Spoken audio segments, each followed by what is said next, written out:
అందరికీ నమస్కారం అండి. నేను మీ doctor S Usha Kiran EDU YouTube channel నుంచి మరొక అంశంతో మీ ముందుకు వచ్చాను. మరి ఈరోజు నేను చెప్పబోయే అంశం నేర్చుకోవడం, లెర్నింగ్ అనే దాంట్లోనే అసలు మనం నేర్చుకోవడం మొదలు పెడితేనే మనకి ఎర్నింగ్ అనేది వస్తుందండి. ఎలా ఆ ఎర్నింగ్ అనేది రకరకాలుగా ఫైనాన్షియల్గా, అలాగే జ్ఞానం నాలెడ్జ్ పరంగా ఇట్లా రకరకాలుగా మనము ఎర్న్ చేయొచ్చు. లెర్న్ చేస్తేనే అది.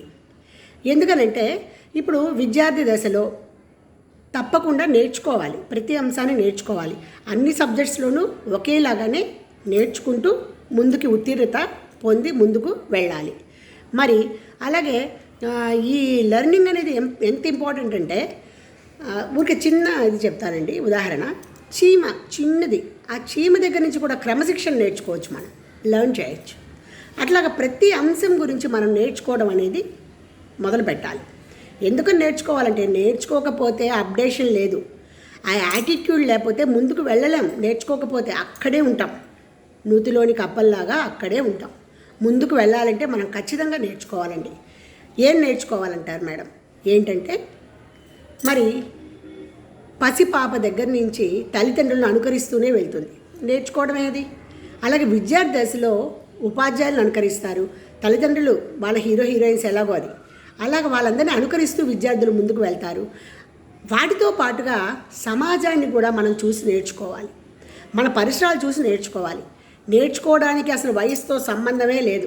ఎలా అయినా మనం ఎప్పుడైనా ఏ క్షణమైనా ఎవరి దగ్గర నుండైనా అవతల మనిషి యొక్క భావాల నుండి కూడా మనము నేర్చుకుంటూ ఉండొచ్చు. అదే మన అనుభవం అవుతుంది. కాబట్టి ఆ నేర్చుకోవడం, లెర్నింగ్ అనేది చాలా చాలా ఇంపార్టెంట్. అదొక అతి ముఖ్యమైన అంశం. మరి కొంతమంది పెద్దవాళ్ళు అంటూ ఉంటారు, మా ముందు తరం వాళ్ళు అంటూ ఉంటారు ఏంటంటే, మాకు సెల్ ఫోన్ వాడటం రాదు, ఏదో చిన్న ఫోను ఊరికి నొక్కడం ఇన్కమింగ్ అవుట్ గోయింగ్ అని. కాదండి, అలా అవ్వటం లేదు ఇప్పుడు. ఎందుకంటే పిల్లల్ని దూరాలు పంపిస్తున్నాము, మరి వాడితో మాట్లాడాలంటే వీడియో కాల్ మాట్లాడుకోవాలి, అట్లాగే మరి వాడితో సంభాషించుకోవాలి, ఆ ఫోన్స్ మెసేజ్లు పంపుకోవాలి. ఇవన్నీ నేర్చుకోవాల్సిందే, అప్డేటెడ్గా ఉండాల్సిందే మనం. కాబట్టి అలాగే మనము ఎంత సబ్జెక్ట్ ఎంతైనా ఉండనండి, మనకు ఉన్న పరిజ్ఞానంలోనే మాత్రమే మనము నేర్చుకోగలగడం ప్రయత్నం చేయాలి, సాధన చేయాలి. సాధనమున ధరలు సమకూరు ధరలోనే. ఆ సాధించినప్పుడు మనము ఆ సాధన చేయిస్తేనే ఈ లెర్నింగ్ అనేది ఖచ్చితంగా మనకి వస్తుంది. మనము ఎంత బాగా ప్రయత్నం చేయాలంటేనండి, నిబద్ధత ఉండాలి, ఇంట్రెస్ట్, మనసులో కోరిక ఉండాలి, కాన్ఫిడెంట్ ఉండాలి, కమిట్మెంట్ ఉండాలి. అప్పుడే నేర్చుకోగలం ఏదైనా ఎక్కడైనా. మరి ఇవన్నీ ఇప్పుడు అప్కమింగ్ వచ్చేటివి ఇంకా మారిపోతూ ఉంటాయి. మనం అప్డేటెడ్గా లేకపోతే వెనక్కి వెళ్ళిపోతాం. కాబట్టి నేర్చుకోవాలి. జనరల్ విషయమే మాట్లాడుతున్నాను, ఎందుకంటే మీరు మధ్యలో స్కిప్ చేస్తే నా చివరి వరకు, ఎందుకంటే ఇది నేనేమి ఒక కాపీగా రాసుకుని మాట్లాడటం కాదు, నాలో కలిగిన భావనలు, నేను 10 మందిని చూసినవి, అలాగే నాకున్నటువంటి ఎక్స్పీరియన్స్తో మాత్రమే మీ ముందు కొన్ని మాటలు కొన్ని ఇవి ఉంచగలుగుతున్నాను. కాబట్టి చివరి వరకు చూడండి, స్కిప్ చేయకుండా, అప్పుడే అర్థమవుతుంది భావన. మీలో కూడా ఏదైనా అంటే ఇది మార్పు అనేది ఎవరిలోనూ ఎవరు తెచ్చేది కాదు, ఎవరికి వాళ్ళు తెచ్చుకునే మార్పు ఇది. కాబట్టి ఈరోజు అంశం లెర్నింగ్ కాబట్టి మరి మనం ఎలా నేర్చుకోవాలి ఏంటంటే, ఫస్ట్ అసలు వినాలి. లెర్నింగ్ కావాలంటేనండి మనకి LSRW ఉండాలండి. లిజనింగ్, స్పీకింగ్, రీడింగ్, రైటింగ్, ఈ 4 ఉండాల్సిందే. LSRW స్కిల్స్ అనేవి విద్యా విధానంలో ఉంటుంది ఎలాగో ఆల్రెడీ, అది మన జీవితంలో కూడా పెట్టుకోవాలి. లిజనింగ్, ముందు ఎదుటి వాళ్ళు చెప్పేది వినాలి, ఖచ్చితంగా వినాలి. విని దాని నుంచి మనము దాంట్లో మనకి ఉపయోగపడేవి మన జీవితంలో అవి అన్వయించుకోవడమే. ఇప్పుడు నేను మాట్లాడేది ఎవరికో ఒకరికి టచ్ అవుతుంది, ఎందుకంటే ఎవరి జీవితంలోనూ ఏదో ఒకటి జరిగి ఉంటుంది ఇలాగా, కాబట్టి టచ్ అవుతుంది. అలాగే అలా వింటూ ఉండాలి, ఆ స్కిల్ డెవలప్ చేసుకోవాలి. అవతల వాళ్ళు చెప్పేది వినగలగాలి ముందు. స్పీకింగ్, అలాగే మన మనసులో ఉన్న భావనలు ఎదుటి వారికి చెప్పగలగాలి. భాష ద్వారా మాట్లాడుతూ ఉంటేనే మాట్లాడగలం, నిరంతరంగా మాట్లాడగలం, మనం భయం లేకుండా మాట్లాడగలం. మాట్లాడేది ఒక ప్రాక్టీస్, సాధన.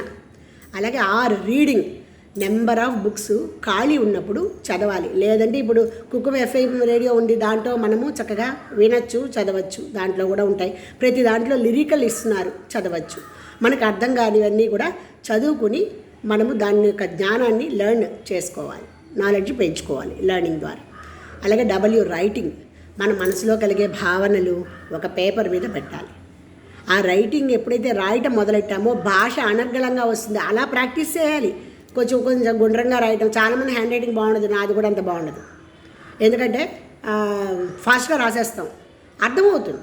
కాబట్టి అలా రైటింగ్ ప్రాక్టీస్ కూడా మనము చేయగలగాలి. అంటే గుండెటి అది వరకు దస్తూరికి మార్కులు కూడా ఉండేవండి. హిందీలో అయితే దస్తూరికి మార్కులు కూడా ఉండేవి. కాబట్టి ఆ రైటింగ్ చక్కగా ఆ రైటింగ్ ప్రాక్టీస్ చేసుకుంటూ నేర్చుకోవాలి. అది కూడా నేర్చుకోవడమే. కాబట్టి LSRW స్కిల్స్ ఈ లెర్నింగ్లో కూడా ఉన్నాయి. కాబట్టి మళ్ళీ చెప్తున్నా, లెర్న్లోనే ఎర్న్ ఉంది. కాబట్టి ఖచ్చితంగా ఎవరైనా ఎప్పుడైనా ఎక్కడైనా ఎవరి దగ్గర నుంచైనా సరే ఖచ్చితంగా నేర్చుకోవాలనేసి నా యొక్క ఉద్దేశం. ఎందుకంటే నేను నేర్చుకుంటున్నా. చిన్నపిల్లల దగ్గర నుంచి అన్ని రకరకాల అంశాలు ఉంటాయి. చిన్నపిల్లల దగ్గర నుంచి పెద్దవారి దాకా నేర్చుకోవచ్చు. మనం ఎప్పుడు నేర్చుకుంటుంటమేనా అండి అంటే, నేర్చుకున్నది ఇంప్లిమెంట్ చేయటమే. ఇంప్లిమెంట్ చేస్తే మనకేమన్నా మన దైనందినటువంటి కార్యక్రమాల్లో అది ఏమన్నా యూజ్ అవ్వచ్చు. సో మై డియర్ ఫ్రెండ్స్, ఖచ్చితంగా మీరు మరి ఇలాగే నా ఛానల్ ఇంకా ఏమన్నా నాకు తోచినవి ఆ అంశాలని మీతో పంచుకోవాలనే కదా ఈ ఛానల్లోకి నేను ఈ వేదిక యూట్యూబ్ ప్లాట్ఫామ్లోకి వచ్చాను. కాబట్టి మీకు ఏదైనా హెల్ప్ అయితే తీసుకోండి. మీకు ఏవి హెల్ప్ కాకపోతే నన్ను ఎంకరేజ్ చేయండి. నేను చెప్పేది జాగ్రత్తగా విని నన్ను ఎంకరేజ్ చేయండి. చివరి వరకు చూడండి, స్కిప్ చేయకుండా. మళ్ళీ చెప్తున్నా, అందరికీ నా ఛానల్ని సబ్స్క్రైబ్ చేయండి, షేర్ చేయండి, లైక్ చేయండి, కామెంట్ పెట్టండి కొద్దిగా పాజిటివ్గా. ఇది స్వార్థమే, ఎందుకంటే అదే ఎంకరేజ్మెంట్. మనం చెప్పింది వాళ్ళకి అర్థమైందనమాట అని. అంటే పొగడతలని కాదు, కాకపోతే అది కొంచెం పర్వాలే కొద్దిగానే అర్థమైందనే విషయం మాకు తెలియడానికి. సో వ్యూయర్స్, మళ్ళీ ఇంకో సెషన్లో మళ్ళీ మనం కలుద్దాము. కాబట్టి మనం ఖచ్చితంగా లెర్నింగ్ అనేది నేర్చుకుంటూనే ఉండాలి. దానికి వయసుతో సంబంధం లేదు. మళ్ళీ చెప్తున్నా, యాటిట్యూడ్ ఉండాలి, కమిట్మెంట్ ఉండాలి, కాన్సన్ట్రేషన్ ఉండాలి, ఓపిక అనేది ఖచ్చితంగా ఉండాలి. ఎందుకంటే అవతల వాళ్ళు చెప్పేది వినాలి కదా, అప్పుడు కదా నేర్చుకోవడం. అది ఒక సైకాలజీ ప్రక్రియ కూడా. సో అందరికీ ఈ అంశం నచ్చితే లైక్, షేర్, కామెంట్ అండ్ మీ ఫ్రెండ్స్తో సబ్స్క్రైబ్. Thank you. మరో సెషన్లో మళ్ళీ కలుద్దాం. బాయ్.